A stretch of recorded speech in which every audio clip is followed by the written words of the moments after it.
So just want to introduce our facilitators tonight because I have some helpers. I can't do it on my own, but many of you know who I am. I'm Sandy Coelho, and I'm the Leadership Development Director at the Baptist Convention of New England, and have been serving in that capacity, I can't believe it, for about 20 years now. And then I have the opportunity to, our facilitator, next person is going to be Patti Lake. And I'm not sure about your new title, Patti. Yeah, so it is brand new, and I am indeed the Director of Children's Ministries at the Lexington campus at Grace Chapel. All right, because I kind of looked on the website and couldn't quite find you on there yet. So we've got a lot of stuff going on trying to get everything reorganized. I bet. So anyway, and Patti just started, what, a couple of months ago now? I think I'm on week 7. Week 7, okay. Week 7, yep. But you've been in children's ministry for a long time. Long time. Long time. So you'll be able to tell that as she talks tonight. And then Alice McMahon is working with me at the Baptist Convention of New England, and she's going to help let people in. She's going to watch our chat and things like that. So Alice, thanks for helping me out here tonight. Good to have you too. So tonight, I'm going to ask Patti. She's going to start our discussion tonight, and she's going to be talking about, you know, post-COVID. How are we handling post-COVID? What does that look like, and how does this rethinking look like? So Patti, I'm going to let you take it away. All right. Thank you. So no one in this world has ever experienced reemerging from a pandemic. Most of us, all of us, none of us were alive the last time they had a pandemic. I mean, that was a long, long time ago, or very few people. And so the fact of the matter is there's no rules and there's no right or wrong way to do it because we don't have any idea how to do it. This is new for each and every one of us. So the first thing is we have to look at it as a great opportunity. This is our chance to step back, to reevaluate, to rework, to redo, and to relaunch. And yes, I did the 4-point thing, Sandy, so you can laugh about that. So what does that mean for us as a church moving forward?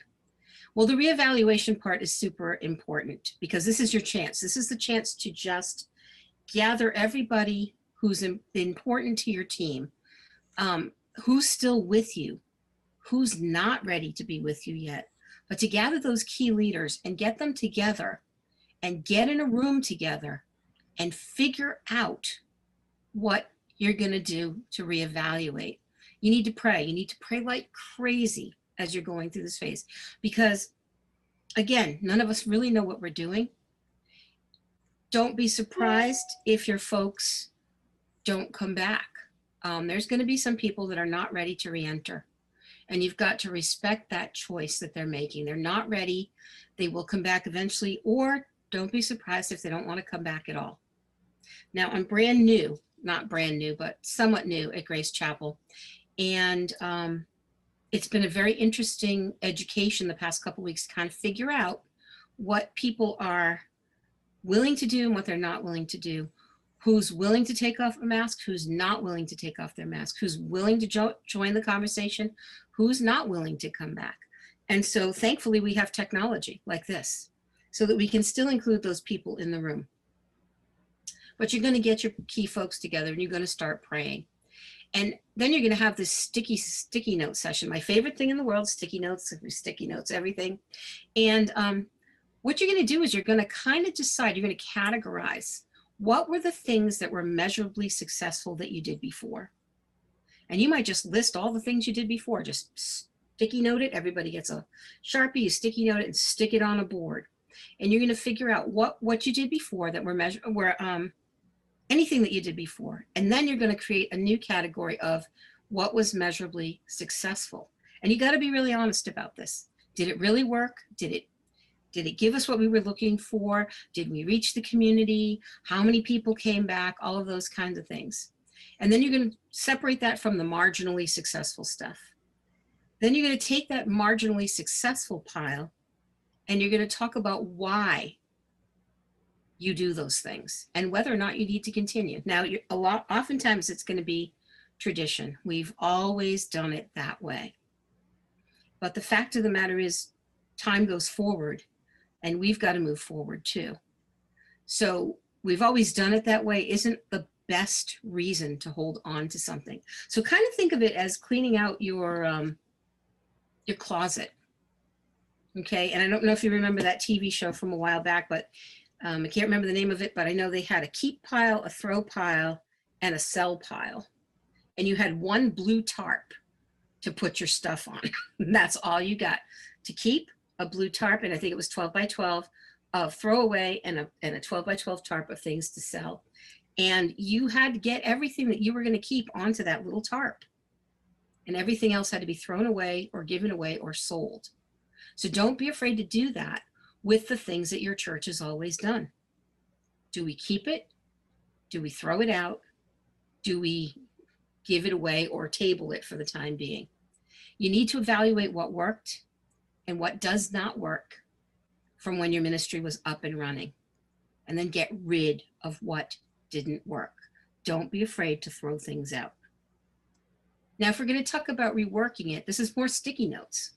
So you're going to grab more sticky notes and you're going to have a brainstorm session. And this may be a completely separate session. In fact, one of the things that I've learned in my new job is everything's down to an hour. You have 60 minutes, and at 60 minutes, done or not, we're done.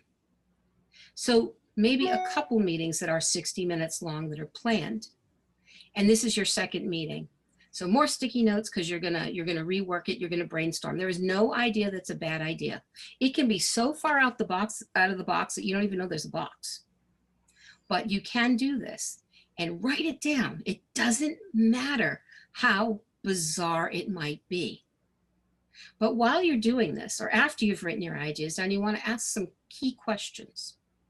Question 1 is, what do we want to be known for? Question 2 is, how can we best serve our community? And question 3 is, how can we best serve our parents and our families? Now, those are 3 really big questions, but I think you can answer this because you pretty much know what you are for, what you're known for. And I know that there's a lot of great ideas on how to reach your community and serve your parents and families. So the idea is to get them down on those sticky notes and get them on the board. And then start categorizing and ranking your options. And you may decide something's totally off the wall, but it doesn't mean that it can't happen because God's a big God, and we know that. You want to avoid church envy. Make sure that when you're evaluating your church, what do you want to be known for, best serve the community, best serve families, friends, that you are speaking about who you are and who your church is, and not about how other churches are. Because we often get caught up in this church envy, where we're looking to see what, that church did that and they did it really well. And copying somebody is the biggest compliment we can pay. But if it doesn't fit who your church is, it's not going to work out. So far we've gone through reevaluating. That was our first sticky note session. Our second was reworking it, our second sticky note session. And now we're talking about redoing. This is our third one. It's important that you know your culture and you know your own church and you know your community. Things that work for churches that are in the Portuguese community, that serve the Portuguese community, don't necessarily work for a church that's serving maybe an Asian community or an Indian community. So you really need to know that, know your culture, who your church is and who's your community. And then you're going to think about leveraging your seasons.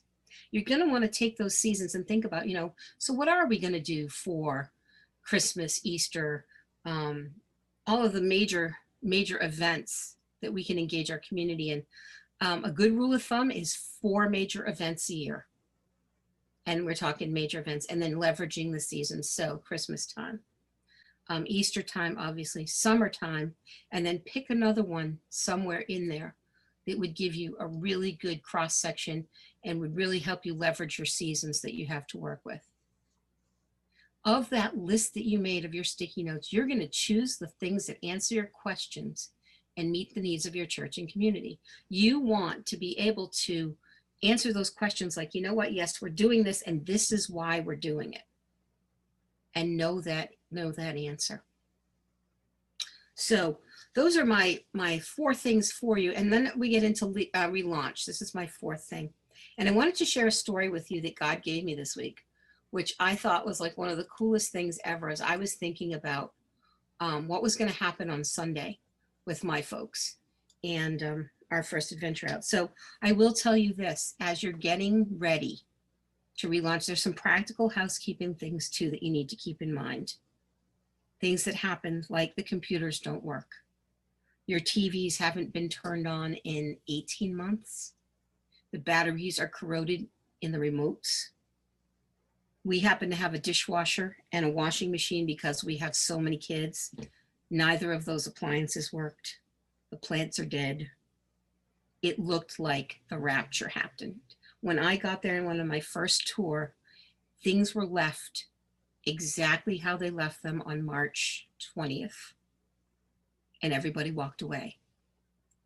So this is a story that that God gave me this week, and I want to share it with you as you're thinking about these 4 things about how you're going to relaunch your ministries and get going again. And this is what I told my volunteers on Sunday. We have a problem at my house. We are addicted to car shows. We are literally addicted to car shows. At any point in time, any day, you can walk by a TV that's on and you will see overhauling, Chasing Classic Cars, Monster Garage, Wheeler Dealer, Top Gear, All Car Garage, Counting Cars, Restoration Garage. It goes on and on and on. But the one thing that caught my eye as I was thinking about relaunching is Wayne Carini from Chasing Classic Cars. He's down in Connecticut. He's not my favorite. He's not my favorite personality, TV personality, but he does something really cool called barn finds. And if you don't know what a barn find is, it's usually opening a barn and finding a valuable item that's been recovered from an undeserving storage. It's usually in the countryside where it's been more or less forgotten, especially pertains to vintage automobiles or boats or things like that. But there were 3 things about a barn find that stuck out to me. It's usually of great value, as are our ministries.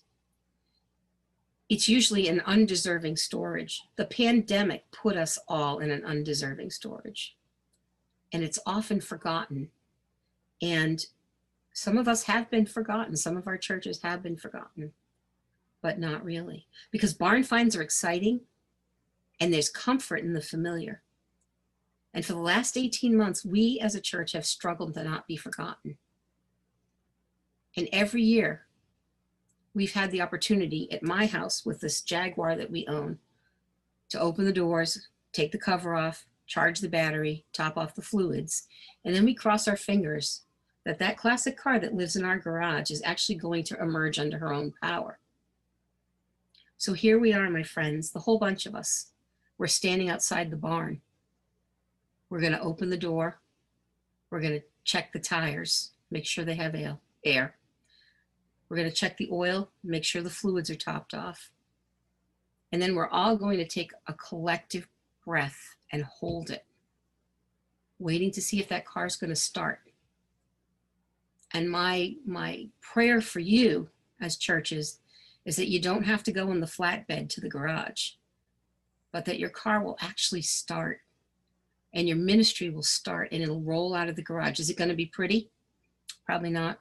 You're probably going to find some rodents in the glove box.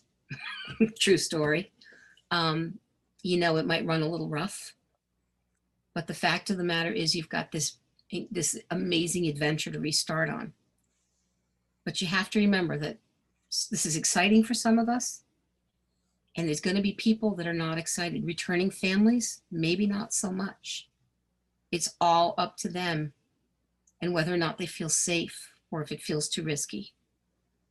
The old way of doing things are dependable and they feel safe, but there's no excitement and adventure. And God, I believe, is an adventurous God that takes us on these wild adventures beyond our imagination.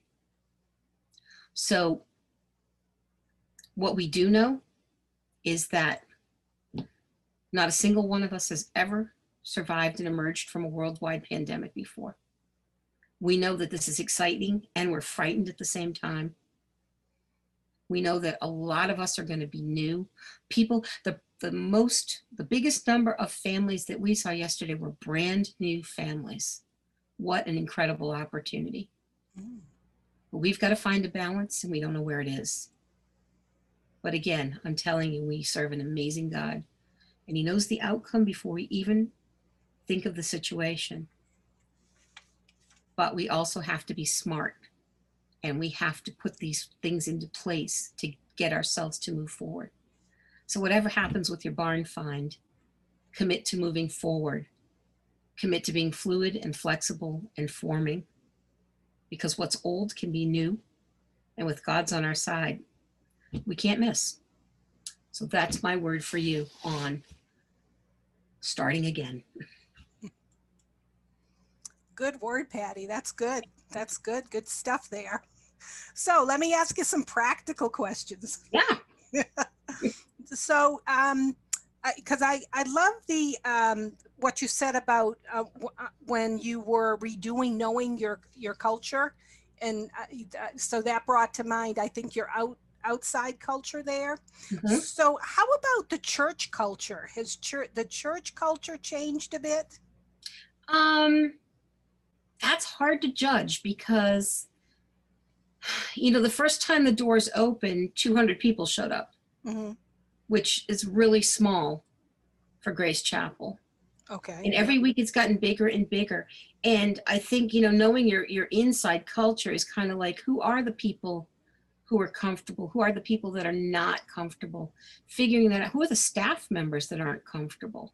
Mm-hmm. One of the biggest things we had talked about was mask wearing and mask shaming, and that nobody would be shamed for wearing a mask or criticized for wearing a mask. What came down to us as a staff was that if you were fully vaccinated, you did not have to wear a mask if you were comfortable, but you always had to have a mask available either on your wrist or in your pocket, so that if someone approached you wearing a mask, you were required to put your mask on as a sign of respect. Mm-hmm. Mm-hmm. So yes, knowing how the culture is going to be inside your own church is important too. Right. So, and so the other thing is, so at your church, so you were 200, but in actuality, before COVID started, what would you say your attendance was with kids? With kids or kids alone? Just with kids alone. Kids alone runs 450 to 500 between two services on a Sunday morning. Okay, so that's in New England, that's a large church. That's a large church. So now I can step back a little and talk about my church, because I go to a church and we have 60. So before COVID came, on a good Sunday, there would be 60. And we'd have probably about 12 kids in our kids' church. So when we relaunched, and we haven't relaunched Sunday school, but what we have relaunched is during our worship service, we do what they call kids' church. And so the first Sunday that we actually had, opened it up for kids, we had 2 kids. Yep. Okay. Yep. And now this Sunday, I noticed there were 8 kids that went down. So we're gradually getting back up to our 12 kids. So that's good. So I think people need to keep that in perspective too. What you had prior to COVID, and what you're doing now, and dipping your toes in. Yeah. Is that goes along with that church envy. Don't look around at what everybody else is doing. Right. Look at what you had before. Mm-hmm. And then be thankful for what you're getting now. And it's going to, we've got our Kids Week, which is VBS, that's running starting August 2nd. Mm-hmm. And we are doing it in 2 campuses only. And one campus has 13 kids. That's it. Yeah. And, and we're still going to go ahead. We're still going to do it. They had 9 yesterday morning. Yesterday morning, the Watertown campus flooded. Their whole kids department, they got there and it was flooded So they went outside. Okay. So, you know, and they had, I forget how many kids, maybe 20, Yep. not Yep. many. So we've set an attainable goal Yep. for September. Yep. Yep. And it's attainable. You know, what our next gen pastor said is attainable. And that's the goal we're working toward. Good. But, Yep. you know, the interesting thing yesterday was it was primarily new families. Yeah. Yeah. That's A great. lot of new families. So don't be surprised. And that means we need to be prepared for those new families. Absolutely. And so I'm telling you, the next couple of, you know, next week and the week after, we're going to be talking about volunteers and safety and security. And those are two important things to think about as you're, you know, relaunching and getting ready. Now, another question, Patti. Yep. So what do you do? Because you said, you know, letting things go. So practically, how do you let something go if, you know, others don't want to let it go? It's an honest conversation. Okay. And at some point, somebody who's in charge makes a decision. But I think that, you know, in your conversations with them, as you're talking about it, you're leading people to recognize that it's no longer you know, you're always going to have somebody who's not happy that you got rid of it. Right. But in your conversation with your sticky notes, you're helping people to recognize that, yeah, that didn't really work. And the majority of people will agree or begin to agree with that. And then it's an interesting thing how it shifts. And you are going to have people that right now my battle is that I've got some wonderful older ladies who serve in the early childhood department. And some of the things that they wish to continue are just not good practice for early childhood. So I have to start working with them and leading them to recognize that there's another way. So yeah, you're gonna, and there's gonna be people's like, you know, well, I don't think that's a bad idea. And you're gonna go back and forth. It's a big compromise. But ultimately, when we get down to it, you're gonna have to say to them, pick 3 things, 4 things, and that's what we're gonna stick with. Right. So it's not easy. It's like moving. Right. And somebody needs to be the leader. Yep. And if you're the leader, you need to be courageous enough to lead. Yeah. I think that's important. And conversation is good. I liked what you said, honest conversation. I don't think that you need to go in there like a bull in a china shop and say, you know, we're getting rid of all this stuff. But, you know, have certainly honest conversations about what's working and what's not working, and realizing that we're in a new normal. There are going to be some things that worked before that aren't working now. And it could be for the fact that you don't have enough volunteers.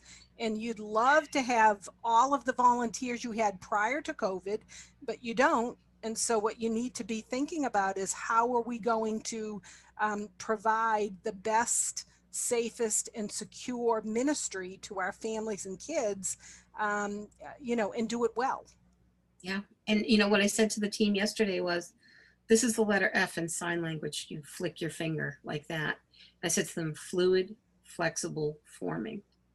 You may not be with your buddy that you like to serve with in the 4-year-old room, because I have 3 4-year-olds, but I've got 6 babies. And, you know, you've got to make sure that your team knows that this is everybody. Everybody has got to let go of what was. Yep. And we've all got to move forward in the same direction. So we're all going to end up having to make compromises. Yep. It's not just the one person or whatever. We're in it together. Yep. Right. Yeah. So, yeah. Yeah. Now, somebody had asked a question, Patti, about apathy. And they had mentioned apathy with youth, but there's also an apathy with, you know, people that are working with our kids, and you know, they mentioned low attendance and church attendance slipping. Yep. And I think it had already slipped, right? We can pretty much say it was slipping. It was slipping. Yeah. Yeah. Slipping. Yeah. But I loved what you just said, though, about your thing yesterday, is that you're seeing new families come.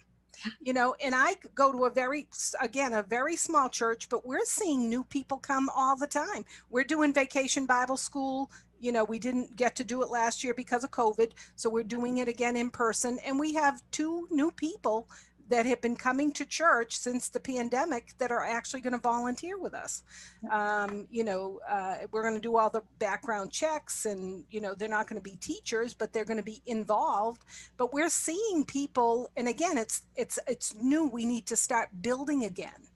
Yeah, you're actually starting at ground zero. Yes. Yeah. It's a complete, I mean, for the most part, I'm going to say complete do-over. Yeah. One of the struggles for me, actually, and having been in ministry, kids ministry, a very long time, was standing in a brand new place, in a brand new space with brand new people. And then all of a sudden having a realization like, wait, I do remember how to do this and how it goes. And, right. And you will find that you have forgotten a lot. Right. In this span of 16 to 18 months, we haven't had to do it, or we stopped and we turned around and we did something completely different. Right. So as far as apathy goes, I think I don't know if it's apathy as much as it's convenience. It is, I'm not going to lie, delightful to stay in your pajamas on a rainy Sunday morning with your cup of coffee in front of your church service on TV where nobody can see you. You don't have to brush your teeth. You're in your pajamas, you know. So I think it's more, it's just convenient. So technology has been a lifesaver all the way through the way we used it. But now we've reached a point where technology is actually detrimental, right, to what we're doing. So I'm not sure if it's an apathy as it is more of a convenience to stay home. You know, if you're a mom with 3 littles, and, you know, seriously, how hard is it for a parent to get 3 littles ready to get them to church on Sunday morning? Right.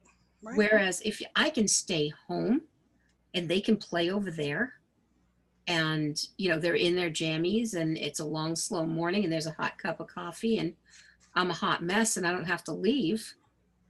I think they're going to choose that. And I think that's what we're seeing. Right. I think that's what we're seeing. So, yep. Can I make a comment? Oh, I'm sorry. Yep. Go right ahead, Pauline. Yep. I'm sorry. What we have been doing, really, since the pandemic, we have been doing Zoom with the children. And each child had their own, either their phone, their cell phone, or they have their little, laptop.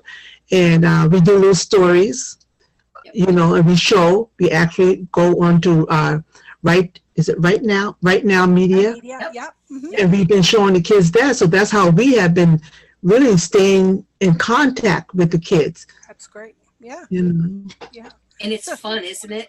It is. It's fun. It is so fun. It's the funniest thing I've ever done. It made us laugh and laugh.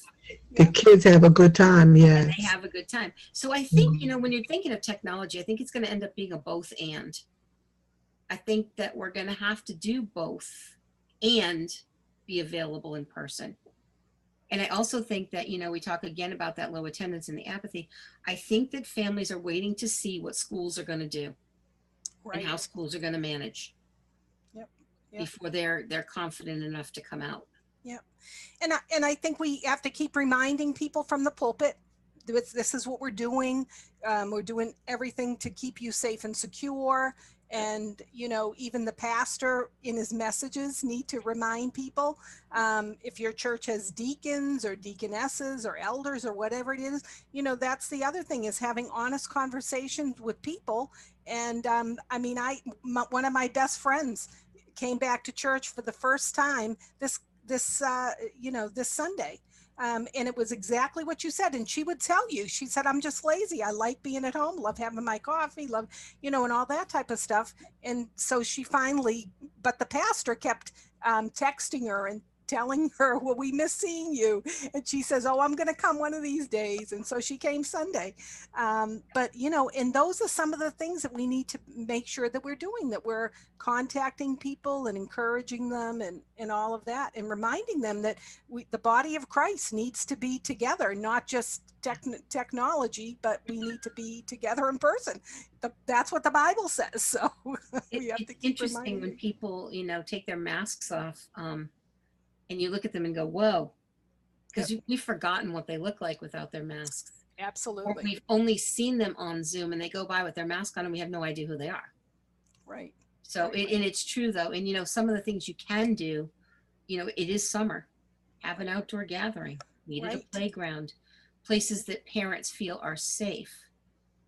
And it's just a slow and steady rebuild. You know, it's Yep. that slow and steady. Yep. Yep.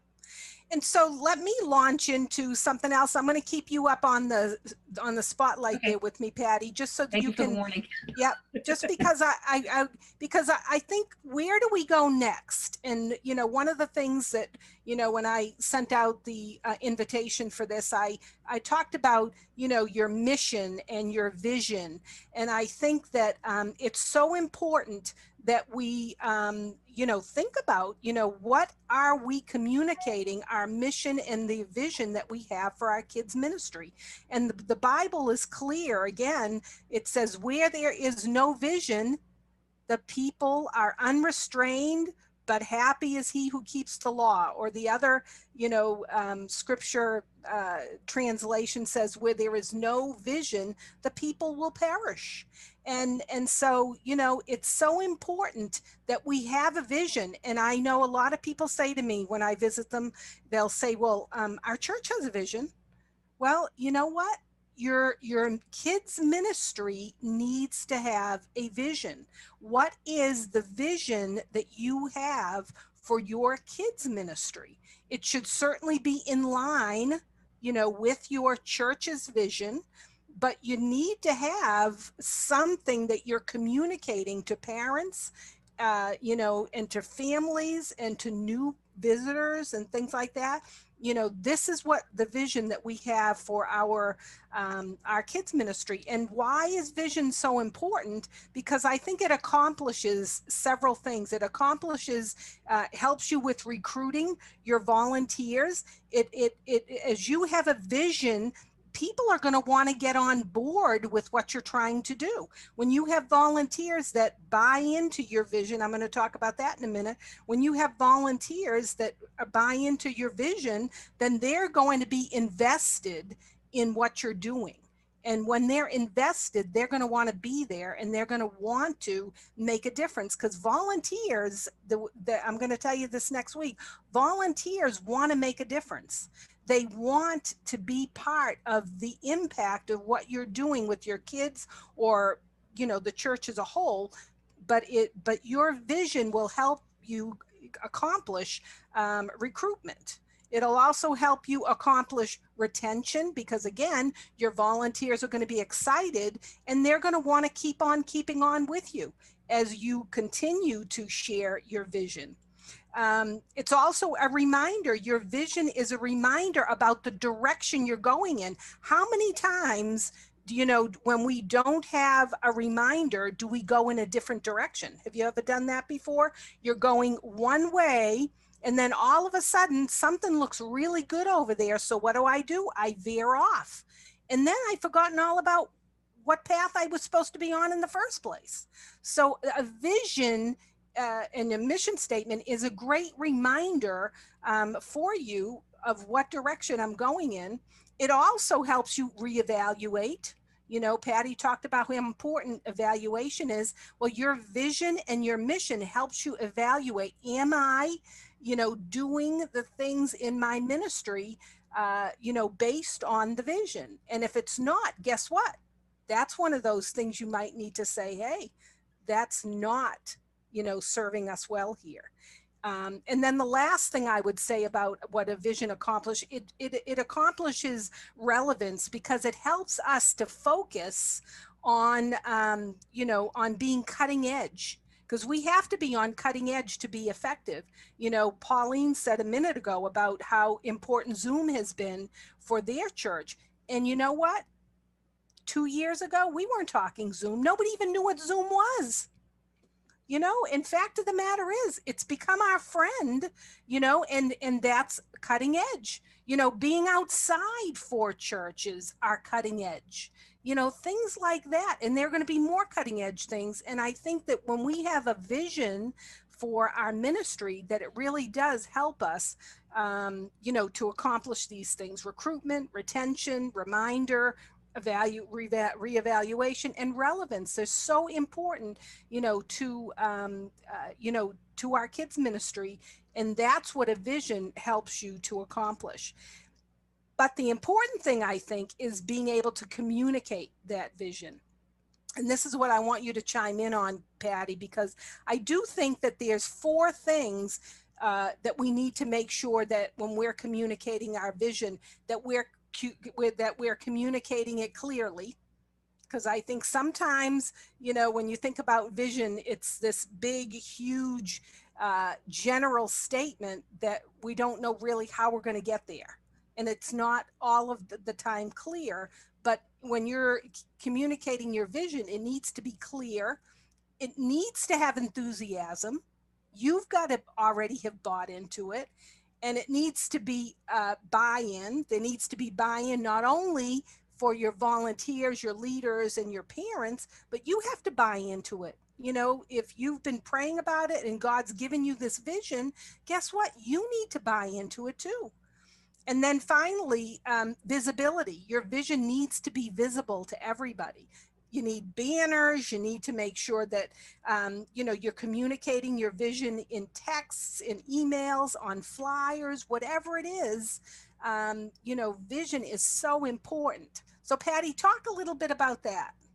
So in order, I mean, first of all, to establish the vision, this comes in another meeting with your leaders, and probably, again, I'm going to go back to my favorite thing in the world, sticky notes.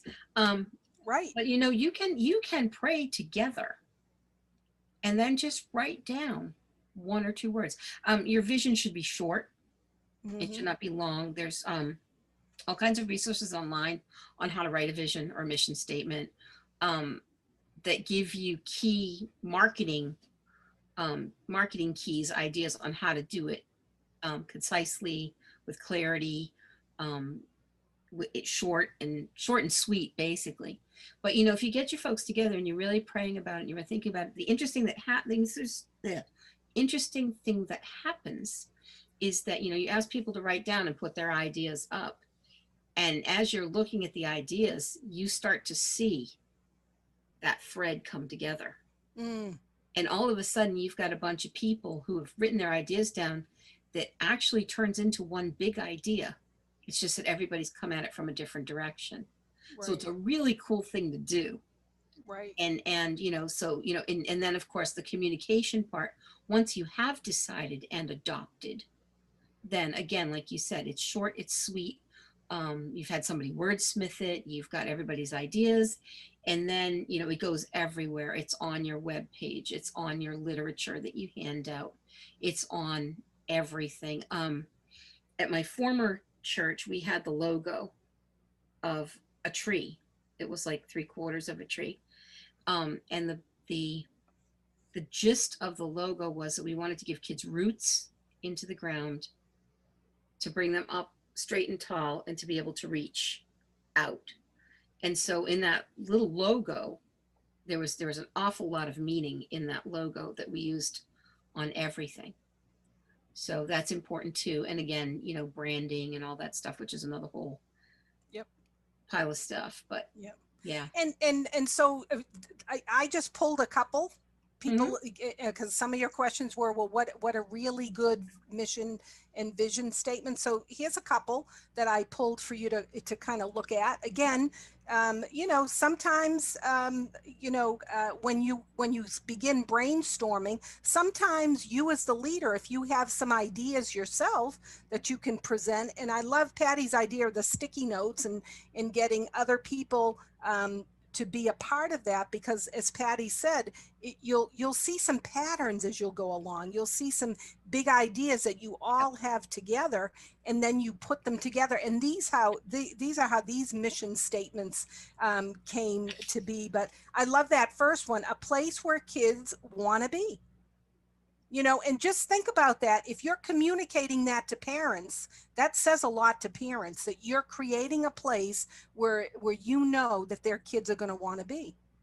And then the second part of that, the vision, is that their kids are going to experience the extraordinary and extravagant love of God, but they must have bags of fun.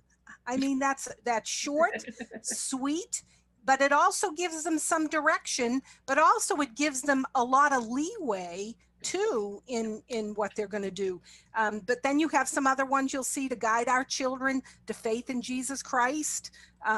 You know, we will work to prepare them to serve God, serve God, love others, and grow in their understanding of the greatness and worth of Jesus Christ. Again, you know, another, to me, that might be a little too many words, but again, a great place to start. Look at the next one: guiding children to learn, believe, accept, and share God's word. Short and sweet. And then just two more that I found very short: equipping kids to know, grow, and show God's love. I like that one. And then one, use the acrostic kids: knowing God and his word, involving in friendship and fellowship, developing ministry gifts, serving in the church and community. And, so these are just a sample of kind of what you would want to have for your kids ministry. So again, it's a place to start.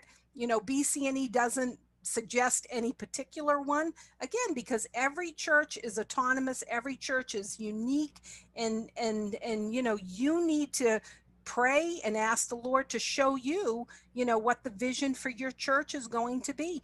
And you need to be making sure you're in conversation with your pastor and your other leaders, because once you've maybe come together as kids ministry leaders and say, this is where we feel our vision is, you want to make sure that you're communicating that again with your leader, your pastor, so that it's not you don't want to be in competition with your church's vision. You want to make sure that they're complementary, right, Patti? Well, you don't want to surprise them either. That's true. Yeah. You don't want to have the logo made up and say, oh, by the way, right? We did this.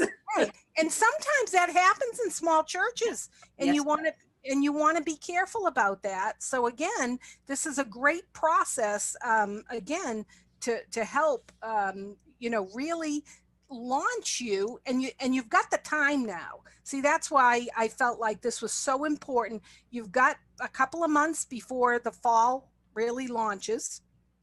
And maybe in the next couple of weeks, you pray and ask some leaders of your kids ministry to come together and come up with this, vision or mission statement, and then, bathe it in prayer. And then when you feel like you're ready for it, then start, sharing it with the church, and then start sharing it with the parents and the kids, and get the excitement behind it. Make sure you train your leaders about their mission and vision statement, because if your leaders, your volunteers, don't know what your vision statement is, that's not good, because you want them. They're not staying. We're not staying. Exactly. Not staying. You're not going to be able to retain them if that's the case. So it's so important.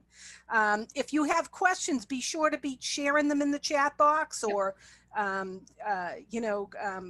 chime in here. That's okay too. I'm just going through, because we've already talked about BCNE and what we might suggest, and we don't really suggest anything, but here are just some samples for you. And somebody asked about Bible memorization.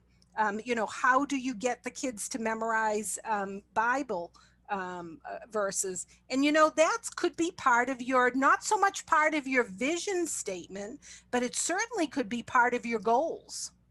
Yep.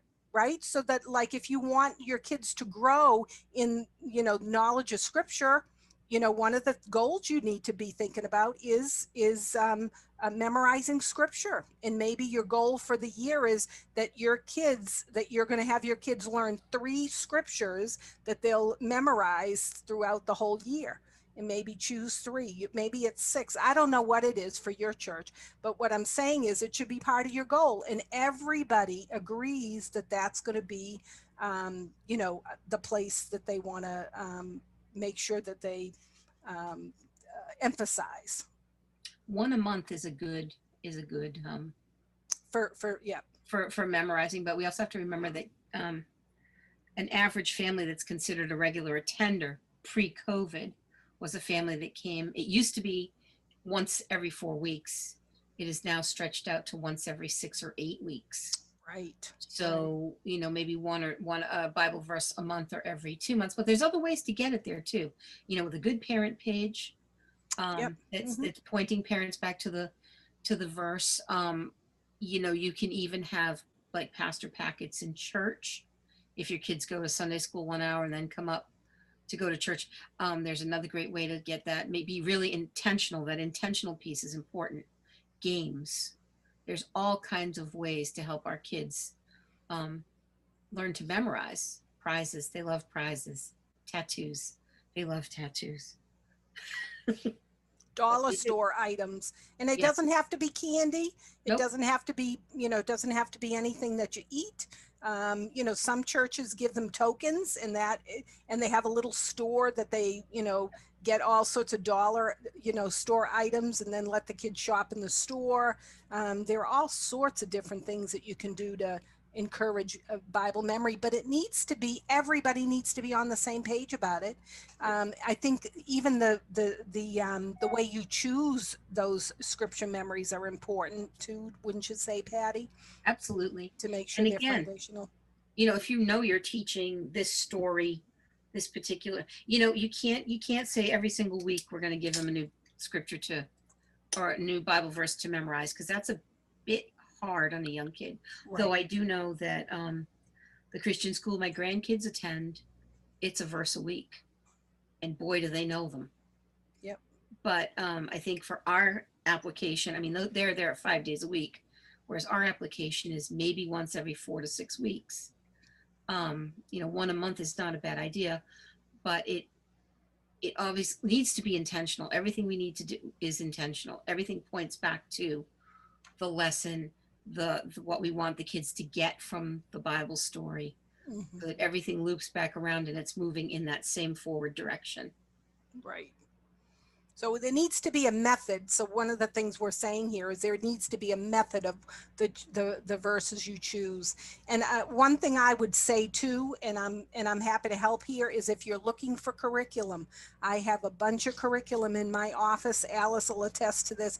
We have a whole bunch of curriculum that we get because we show curriculum to churches, and we would love to resource you at least for 3 months. We've got curriculum that we can share with you if you just send me a note, and let me know what I can help you with, and we'll be glad to mail you some curriculum. Because again, a lot of churches are trying to do things without having some curriculum, and really it's a good thing if you find a curriculum that you like. It could be Lifeway, Orange, Group. There's all sorts of different curriculum out there. You just need to choose something and stick to that, because the curriculum, is got a scope and sequence. It understands how kids learn. It does the different, ways kids learn, and that's all in the curriculum already, and you don't have to figure that out.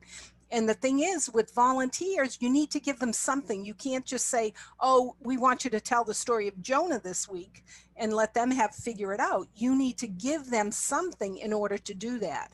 And so, we may be able to help you with some of that. We can't give you curriculum on an ongoing basis, but certainly can give you something to, till you find what you're looking for. So if that's something you need, oh, please let me know, because I'm always happy to help share free curriculum. So anyway, if you have questions, please put them in the chat, because we're winding down here. all of you that are on the call tonight, I'm going to send you this great little book. It's called Kids Ministry That Nourishes, and it's got a chapter on vision and how important that is. So I'm going to send you each a copy of that. So you'll be getting that in the mail. Also, you'll get a resource sheet of all of the things we've talked about tonight. You'll see the samples of those kids ministry visions and mission statements that I shared a few slides ago, so that you'll have all of that. And if you have other questions, please don't hesitate to let me know. And just remember, next week, Monday, we're going to be talking volunteers. And next week after that, we'll be talking safety and security. Next week, we'll have a couple of people that are leaders who just finished VBS, and they're going to tell us how they appreciated their volunteers. So we're going to hear from people, in the trenches that are actually, cultivating and recruiting volunteers. And so we're going to hear from some of them next week. And then, of course, safety and security, same thing. We'll have some people in the trenches that'll help with that. So I think we have maybe a question in the chat, Alice. Is that right? Do you want to tell me what it is? I can't see it. The question was, how soon will the recording be available? In the next, probably by Thursday. I'll make sure I send out a quick, it won't be edited great, but you'll be able to get a hold of that. So yeah, we'll make sure that's available by Thursday. So, and I'll send an email out to everybody. So that'll be great. Yep. Good questions. All right. And as always, please stay in touch. I put my email address here. I put Patty's email address here. I just love her email address, the Empress Patti at gmail.com. That was kind of a joke, but there it is. I figured as much. But anyway, so if you want to, reach out to her personally, you can, or to me.